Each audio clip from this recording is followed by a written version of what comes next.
Let's talk about some confusing English grammar. And if you would like to improve your grammar skills, please subscribe, turn on notifications. That way I can become your teacher. My name is Wes. The channel is Interactive English. It's all about trying to help you reach your fluency goals. And if you'd like to get the lesson notes here, check out the link down below in the description. Join our email community. From time to time, I will send you these notes so that you can practice and review. So this is going to be a quiz lesson. I will give you a moment to think of the answer, and then I'll tell you the answer and explain why this can be a bit confusing. So here is your first question. I didn't wake up this early. Are you going to complete this sentence with A, used to, or B, used to?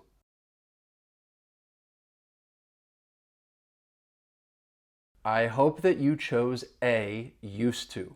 I didn't used to wake up this early. We're using it as a verb. And there are several reasons why this may be confusing, but let's focus on using used to as a verb, which means it's used to say that something existed or repeatedly happened in the past, but does not exist or happen now. So for the most part, because of the meaning, you're probably going to use this in the past tense, like in the example. I used to wake up early. I did in the past, but not now. In our example, I'm using the negative, did not, in which case we'll follow that with the base verb, use. I didn't used to wake up this early. What also makes this tricky is that used to, used, can also be used as an adjective. It refers to something you're familiar with or accustomed to. I'm used to running in hot weather, or I'm not used to running in hot weather. So just keep that in mind. You can use this as a verb or as an adjective. Used to and used to. Here's the next question. Your voice is soothing. Can you read this story, what do you think, to me or for me?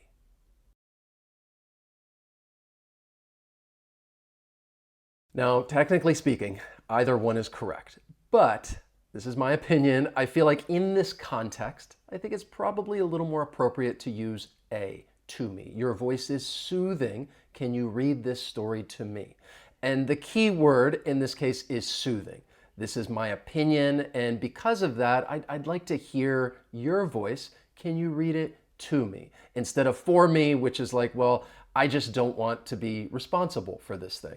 So here are some examples as to when you might use to me and for me. I'm not going to go over all of these. You can check out that link in the description and get these lesson notes if you want to look at all of these different examples. But I would like to specifically look at these two right here. So using to me when you're talking about your perceived opinion. This problem sounds difficult to me. I don't know how to do it. Okay, I'm really expressing my opinion and using to me. Versus for me, it's talking about how it affects you. Because maybe, well, this problem needs to get done. Somebody has to do it. And I might say, well, this problem is too difficult for me.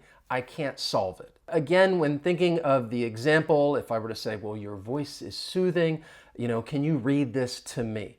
I think of it more as like you're talking about your opinion and you enjoy listening to someone. And that's why I chose to me, even though for me would also work. Now, I realize that this still may be a bit confusing, to me versus for me. But if you are ever in a position and you really want to know, well, which one's more commonly used? A great resource is Ngram Viewer. If there are two different words or phrases and you want to just know, well, which one is more common, this is a great resource. So if I put in the statement, it's new to me versus it's new for me, as you can see, it's a little more common to come across it's new to me. Just something to keep in mind. Here is the next question. I started learning English an early age. Are you going to complete this sentence with since or from?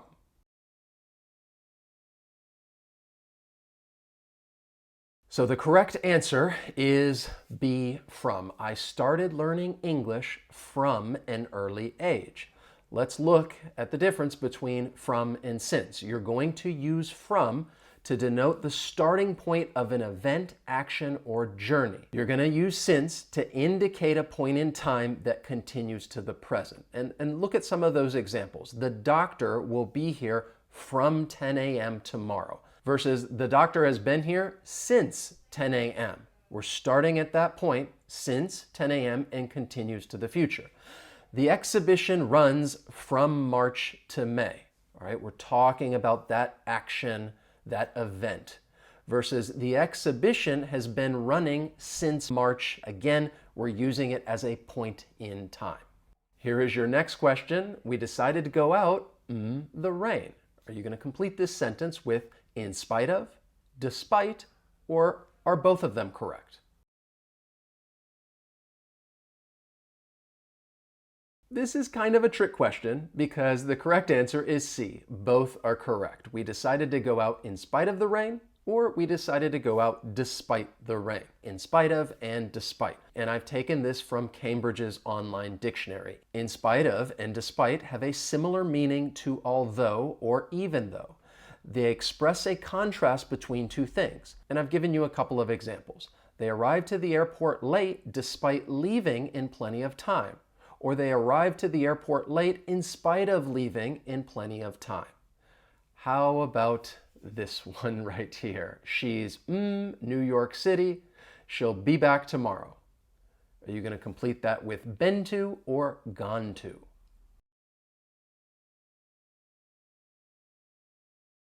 The correct answer is gone to. She's gone to New York City. She'll be back tomorrow. So what's the difference between been to and gone to? You're going to use been to describe completed visits. All right, it's over.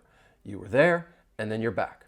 I have already been to the store and now I'm back. Or we have been to India twice in the last year. You're going to use gone to describe a visit that you have not returned from yet. He's gone to the toilet, he'll be back soon.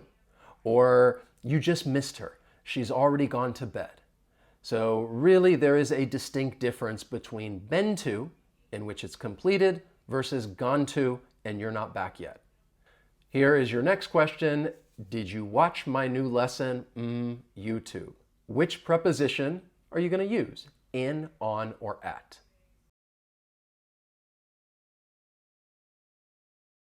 Hopefully this was a little easier and you knew that the answer was on. Did you watch my new lesson on YouTube? Now, in, on, and at can really be confusing. And I'm not going to go over all of these examples, but in general, you're going to use in when talking about an enclosed space. You're surrounded on all sides. We're going to use on when referring to a surface, something that is either attached to or touching something. And you're going to use at when referring to a point, a specific location or position. So again, you can get the lesson notes and really go through and look at some of these different examples. How about this one? There is a bear in our neighborhood, sometimes rummages through our garbage cans. Are you going to complete this with that, which, or who? And if you're unfamiliar with the meaning of the verb to rummage through something just means to really look through something quickly and carelessly.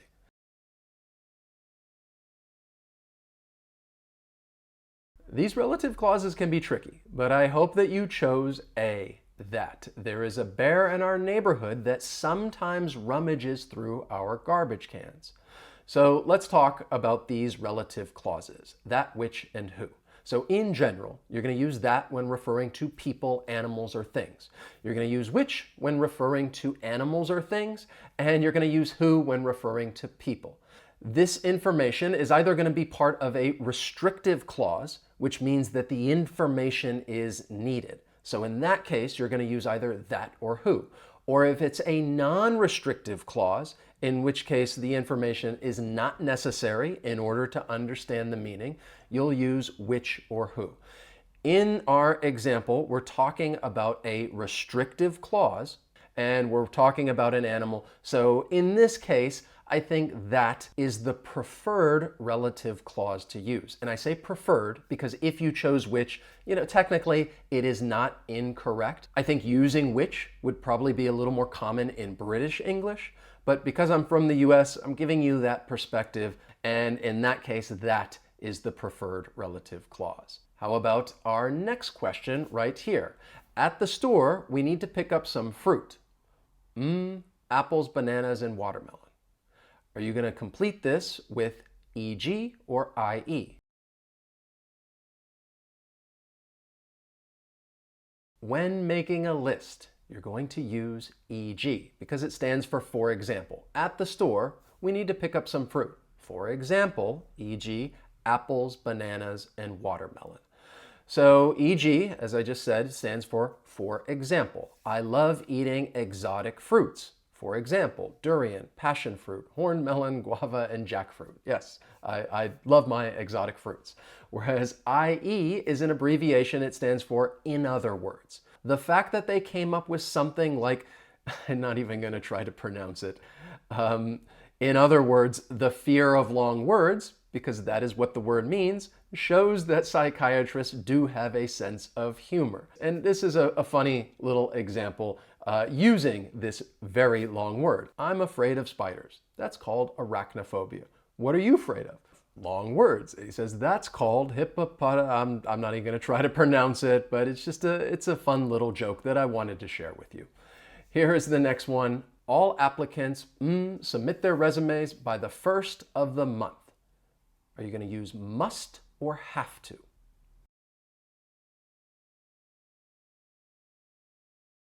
Now, in this context, I think A, must, is the more appropriate choice.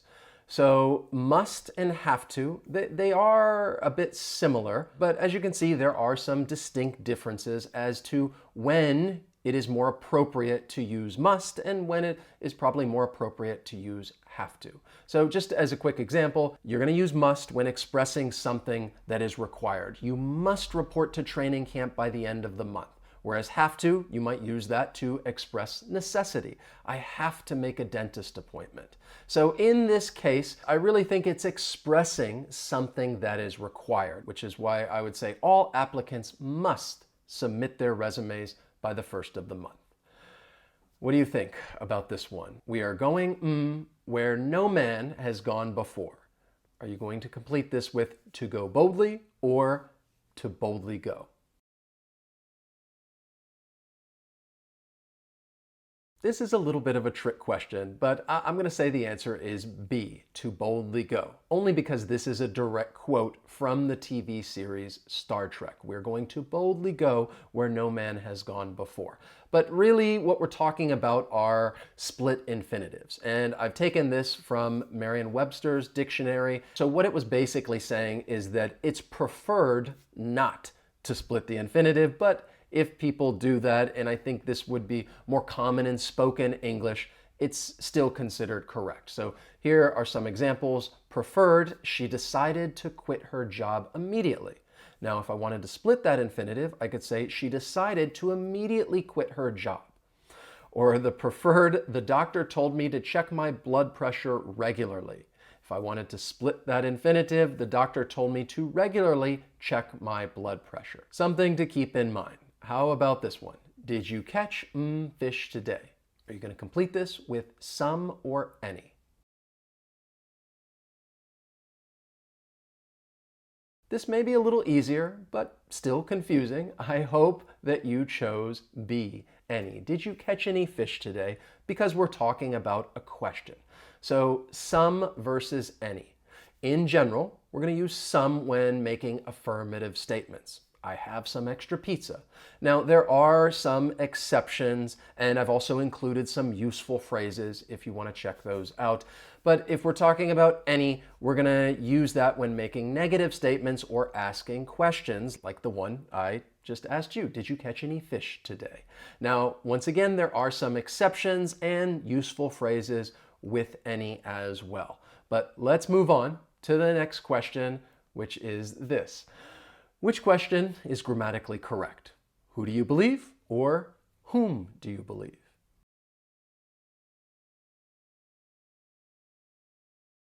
Grammatically speaking, the correct answer is B, whom. And I specify that and say grammatically speaking because in spoken English, I think people often break this grammar rule. We're going to use who when referring to the subject of the sentence. We're going to use whom when referring to the object of the verb or preposition. I've given you some examples using both who and whom, but in this case, we're really talking about the object. Whom do you believe? And I know that because I can then change it to a statement if I said, I believe him, I believe her.